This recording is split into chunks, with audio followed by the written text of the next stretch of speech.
The BFG, Chapter 9, The Blood Bottler. Suddenly, a tremendous thumping noise came from outside the cave entrance, and a voice like thunder shouted, "Runt! You there, Runt! I is hearing you jabbling. Who is you jabbling to, Runt?" "Look out!" cried the BFG. "It's the Blood Bottler." But before he had finished speaking, the stone was rolling aside, and a 50-foot giant more than twice as tall and as wide as the BFG came striding into the cave. He was naked except for a dirty little piece of cloth around his bottom. Sophie was on the top table. The enormous, partly eaten snozcumber was lying near her. She ducked behind it. The creature came clumping in the cave and stood towering over the BFG. "Who was you jabbling to in here just now?" he boomed. "I is jabbling to myself," the BFG answered. "Pliz fizz," shouted the blood bottler. "Bug swallow," he boomed. "You was talking to a human being, that is what I was thinking." "No, no," cried the BFG. "Yes, yes," boomed the blood bottler. "I is guessing you has snatched away a human being and brought it back to your bungalow as a pet. So now I is winkling it out and guzzling as extra snack before my supper." The poor BFG was very nervous. "There's no one in here," he stammered. "Well, why don't you leave me alone?" The blood bottler pointed a finger as large as a tree trunk at the BFG. "Runty little scrum screwer," he shouted.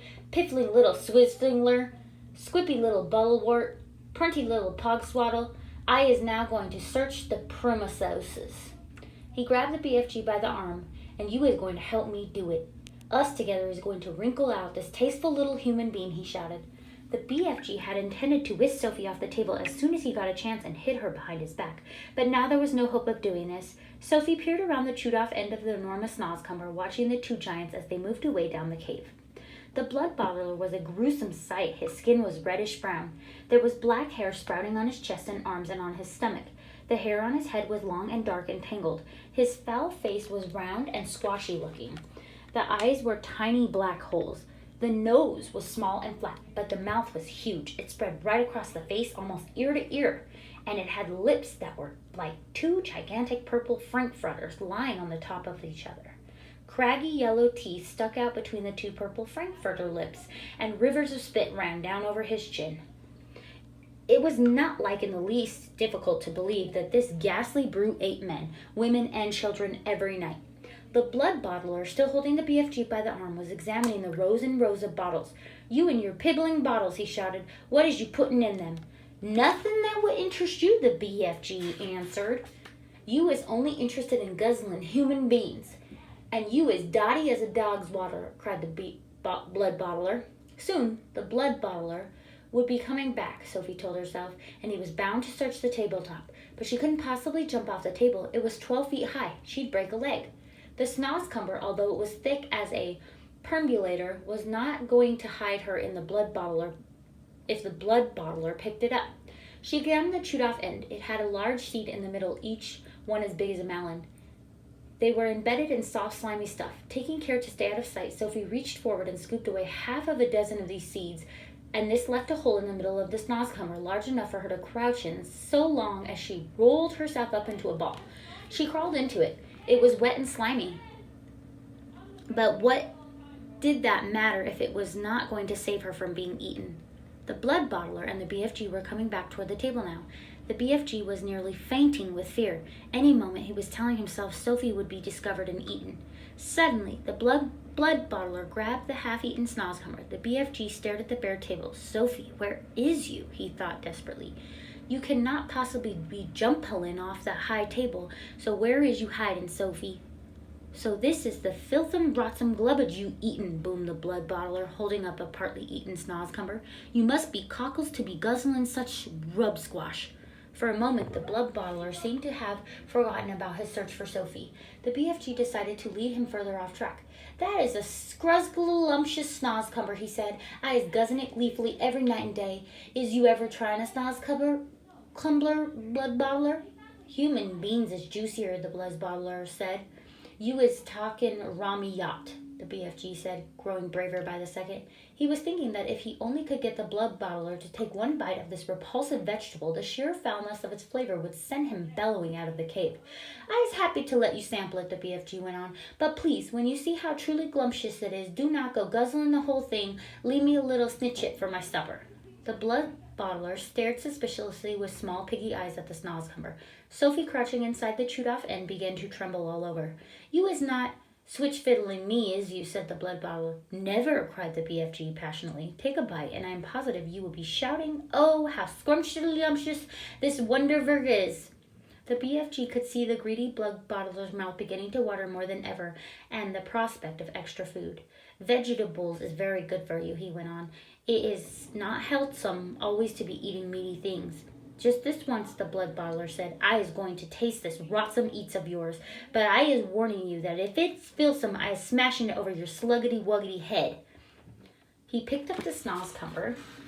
He began raising it on a long journey to his mouth, some 50 feet high in the air. Sophie wanted to scream, Don't! But that would have been an even more certain death. Crouching among the slimy seed, she felt herself being lifted up and up and up. Suddenly there was a crunch as the blood bottler bit a huge hunk off the end. Sophie saw his yellow teeth clamping together a few inches from her head. Then there was utter darkness. She was in his mouth. She caught a whiff of his evil-smelling breath. It stank of bad meat. She waited for the teeth to go crunch once more. She prayed that she would be killed quickly. Ew! Roared the blood bottler. Eagle Welch, I eat! And then he spat all of the great lumps of SNACSTV that were in his mouth, all as well as Sophie herself went shooting out across the cave. If Sophie had stuck stony wall of the cave, she would most certainly have been killed. Instead, she hit the soft folds of the BFG's black coat hanging against the wall. She dropped to the ground half stunned. She crawled under the hem of the cloak, and there she crouched. You little swine boiler, roared the blood bottler. You little pig swiggler. He rushed at the BFG and smashed what was left of the SNACSTV over his head. Fragments of the filthy vegetable splashed all over the cave. You is not loving it, the BFG asked innocently, rubbing his head. Loving it, yelled the blood bottler. This is the most disgustorous taste that has ever touched in my teeth. You must be buggles to swallow slush like that. Every night you could be galloning off, happy as a hamburger and gobbling juicy human beans. Eating human beings is wrong and evil, the BFG said. It is guzzly and glumptious, shouted the blood bottler, and tonight I is gallon off to Chile to swabble a few human chili beans. Is you wishing to know why I is choosing Chile? I is not wishing to know anything, the BFG said, very dignified. I is choosing Chile, the blood bottler said, because I is fed up with the taste of Eskimos. It is important I has plenty of cold eats in this scuttling hot weather, and the next coldest thing to an Eskimo is a chili bean. Human beans from Chile is very chilly. Horrible, the BFG said. You ought to be ashamed. Other giants is all saying that they is wanting to gallop off to England tonight to guzzle up school childers. The blood bottler said. I is very fond indeed of English school childers. They have a nice inky, booky flavor. Perhaps I will change my mind and go to England with them. You is disgusting, the BFG said, and you is an insult to giant peoples, shouted the blood bottler. You is not fit to be a giant. You is squinky little squiddler. You is a piddling little pipsqueak. You is a cream puffnut. With that, the horrible blood-bottling giant strode out of the cave. The BFG ran to the cave entrance and quickly rolled the stone back into place. Sophie, he whispered. Sophie, is you, Sophie? Sophie emerged from under the hem of the black cloak. I'm here, she said. The BFG picked her up and held her tenderly in the palm of his hand. Oh, I was so happy to be finding you all in one lump, he said. I was in his mouth, Sophie said. You was what? Cried the BFG. Sophie told him what had happened, and there I was telling him to eat the filsome SNACSTV, and you was all the time inside it, the BFG cried. Not much fun, Sophie said. Just look at you, you poor little childer, cried the BFG. You was all covered in SNACSTV and giant spit. He set about cleaning her up as best he could. I is hating those other giants more than ever now, he said. You know what I should like? What? Sophie said.